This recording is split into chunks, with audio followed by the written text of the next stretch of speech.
After declining the position in November, Las Piñas Representative Camille Villar took her oath as House Deputy Speaker. Villar took her oath of office before House Speaker Lord Alan Velasco. The daughter of billionaire Manny Villar took her oath 2 months after she was elected. Villar now joins the roster of over 30 lawmakers with the distinction as the second highest officials in the chamber. Villar initially declined the position hours after she was elected on November 17, 2020.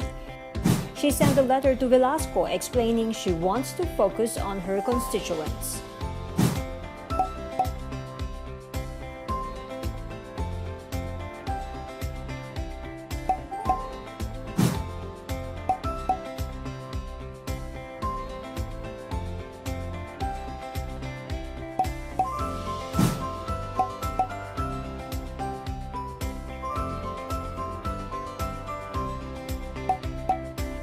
In the letter, the daughter of Senator Cynthia Villar gave assurance to Velasco she will support his legislative agenda.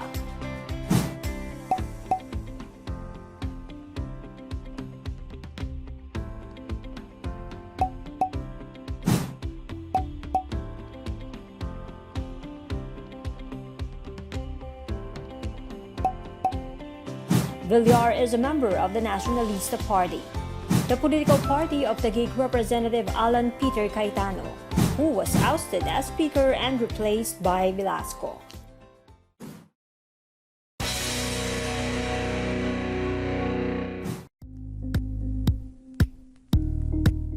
Thank you for watching Politico TV. Please like and subscribe to our channel for more videos.